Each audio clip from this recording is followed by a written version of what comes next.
What's up, guys? Today we'll be doing a quick unboxing of Dior Homme Parfum and going over the line of Dior Homme in general, except for the flankers, which is Dior Homme Cologne, Dior O, Dior Homme O is what I'm thinking of, and Dior Homme Sport. They are more citrusy versions, and I'm not a fan of them, to be honest. So we're just gonna be sticking to the main Dior Homme line.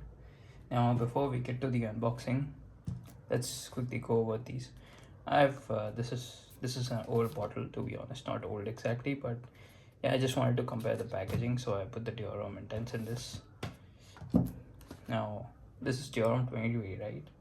Dior Homme 2020 has nothing to do with these three. Period. It's a completely different fragrance. This is a modern woody fragrance which is very pleasant and honestly very versatile.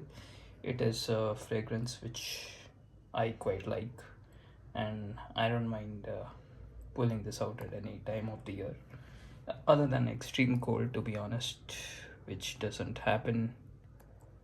But anyway, the presentation on this, of course, I threw away the box. On this is pretty. The presentation on all of these are pretty similar, to be honest. But yeah, this bottle, I love the black stem, iconic Dior Homme. This is the cap. If you pull it off, there's a Dior Homme B. It's the badge code and stuff on the bottom. Nothing on the sides or front for that matter, as you can see, which I mentioned for a reason. We'll come to that. It's the CD. This is a modern CD compared to the old one, as you can see, which I'll get to in a moment. But yeah, it's a black cube. It says Dior Homme. This is an ISOE super heavy fragrance with woody notes such as cedar throughout the life of the fragrance. It's quite a simple fragrance, but it's quite nice. It falls into the category of it's not exactly a blue fragrance per se, but it has similarities to Blue de Chanel, which is also a ISOE super heavy fragrance. It's a very pleasant fragrance, as I mentioned. But now coming to Dior Homme, also known as Dior Homme Original. It has been relaunched as Dior Homme Original, but this is the one that kicked off the Dior Homme line. Although the original one had a silver stem.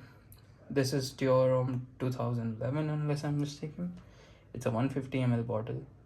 This batch code and stuff. This is a 2018 bottle that I have here. The presentation is somewhat similar. Now this has iris, right? This is what the Dior Homme line is known for. The presentation is quite simple. It says Dior Homme. Again, nothing on the sides. As you can see, it's very similar to that. This is a 150 ml bottle. It says CD on top. Nothing inside the cap. CD on the top again. It's quite similar to this. Oh yeah, there's Dior Homme written twice on the neck of the fragrance in this silver area. Now this has iris and cacao, and I believe patchouli, but I didn't get the patchouli in this.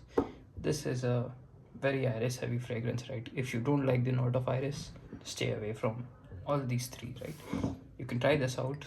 This has no iris, nothing to do with these three, like I mentioned. But yeah, you could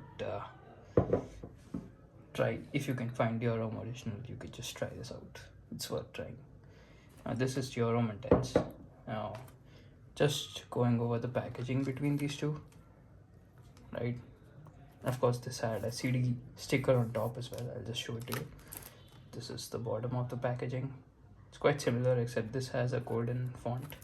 Both of them are 100 ml, but as you can see, okay, maybe the Dior Homme Parfum box is slightly thicker. I don't know what that's about. But yeah, there's lines on the side, right? This has the same lines. This just has this made in France, perfumes Christian Dior. Well, this has a ton of information on the back. says intense Dior again. This says Parfum in golden font. It says Dior over here. CD sticker again golden. This had a CD sticker as well, but not in golden. I've stuck it here, as you can see. This is the Dior B. There's nothing inside the box per se. This is the Dior Homme Intense presentation. As you can see, it's quite similar to Dior Homme 2020. It used to be similar to this before they changed the bottle style. The differences are just that, again, this has information at the bottom. The differences are that the side is painted black, so is the bottom. The juice is a bit darker, so is the cap. This is the Dior B up top and inside the cap as well. This didn't have it, if you remember. Doesn't mean that a Dior Homme Intense in this style is fake. Just check the batch number. If it's pre-2020, then yeah, you have a legit Dior Homme Intense. It says Dior Homme Intense as well. Now the differences between these two, of course, keeping this aside, the differences between these two are that this is basically a darker version of this, as it should be, and it's supposed to last longer. However, for whatever reason, my bottle of Dior Homme lasts much longer than my Dior Homme Intense. I don't know why that is. Perhaps it's batch variations. Also, as you can see, the juice color is quite a bit darker in my original Dior Homme than my Dior Homme Intense. Although this is a much more denser fragrance than that. It has the same DNA. If you're smelling, you're gonna smell lavender in the background. Of course, the iris and ambrette is the heart of the fragrance, and the slight cedar in the dry down. It's a beautiful iris. Iris is essentially a floral note, right? So it's a floral woody scent. Now, coming to the unboxing, Dior Homme Parfum, the main star of the show. Let's put these to the sides.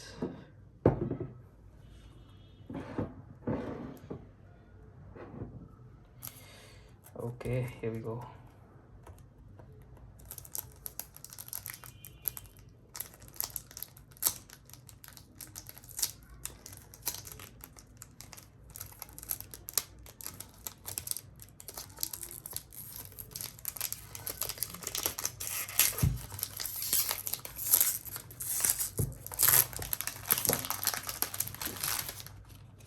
It's been unboxed. Legendary moment. This perfume is quite hard to find, and it's especially quite elusive in the United States from what I hear. But enough with the rambling. This is the Christian Dior B. Just for comparison, this is the Dior Homme Intense box. This also had the Dior B, so it's quite similar to that. Now, I have smelled Dior Homme Parfum before.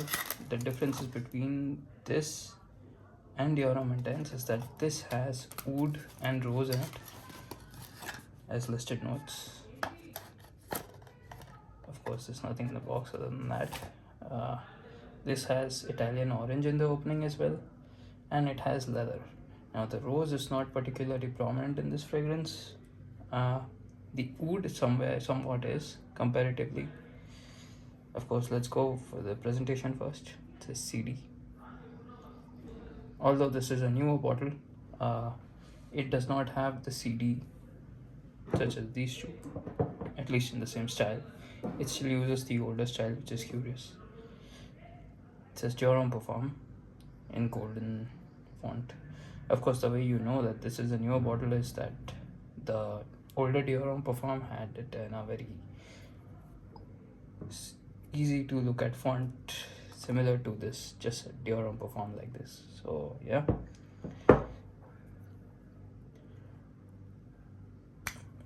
this is the presentation. It says CD on top, again similar to the old. Oh, never mind, actually this CD is similar to that of this. There's nothing inside the cap. There's some information. The batch code on this Yeah, the batch code is missing on the DHP bottle, although the batch code is engraved into the box out here. Anyway, this is basically a denser version of the already dense Dior Homme Intense, and as you can see, the juice color is also darker. Let's compare it to the darker juice.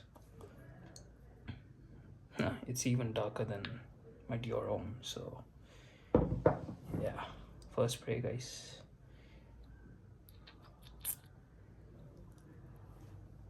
It's a beautiful fragrance. To be honest, the blend on this is even better than Dior Homme Intense. It's not for everyone. If you like leather fragrances and you like wood fragrances and you like the note of iris, this is something you'll love. Yeah, do try this before you buy. But that's about it, guys. The way I see it, of course, this is something entirely different. I believe they should have relaunched it in under some other name. But yeah, it's a very good fragrance on its own. But the way I see it, it's a hard number one, but I think it's a tie between these two. This is extremely wearable. This is not very wearable comparatively. This is again somewhere middle ground, right?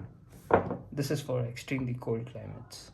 So depending on your use case, you can buy the easiest thing if you can find it, that is Dior Homme Original.